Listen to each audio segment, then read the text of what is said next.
Mag-salad kami guys, mag-fruit salad. Then condense.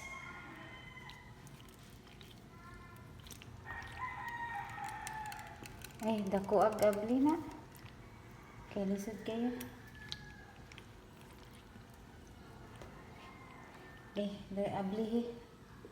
Abli.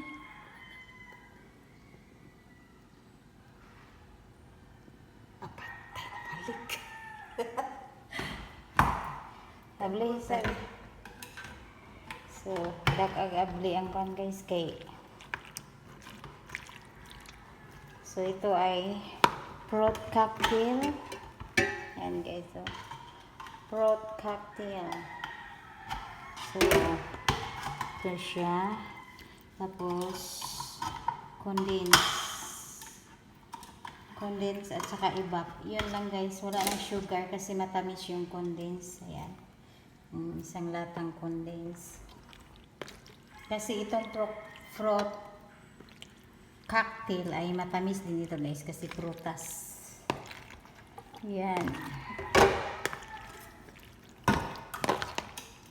Okay, mix lang natin.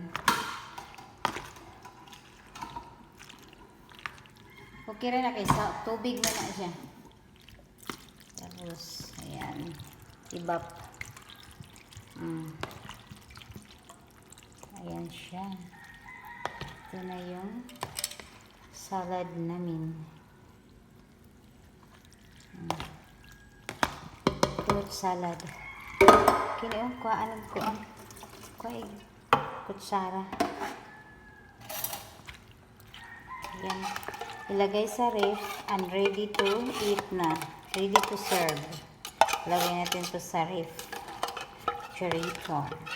Tapos may watermelon din kami pakwan.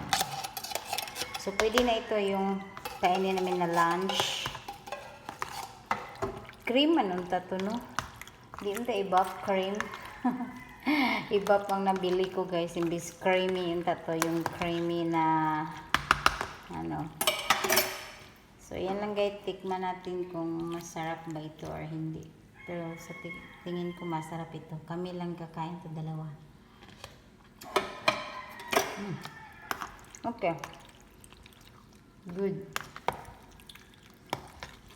Kulang pa siya ng creamy. Yan, katong gatas na creamy. Iba kasi yung nabili ko, para na siyang tubig, hindi siya creamy. Tapos, sarap to lagyan ng cheese. Hindi ko nalagyan na nabilihan na ng cheese. So, ito lang guys. Thank you for watching. And don't forget to like, subscribe my YouTube channel, Lita Macau. Bye-bye!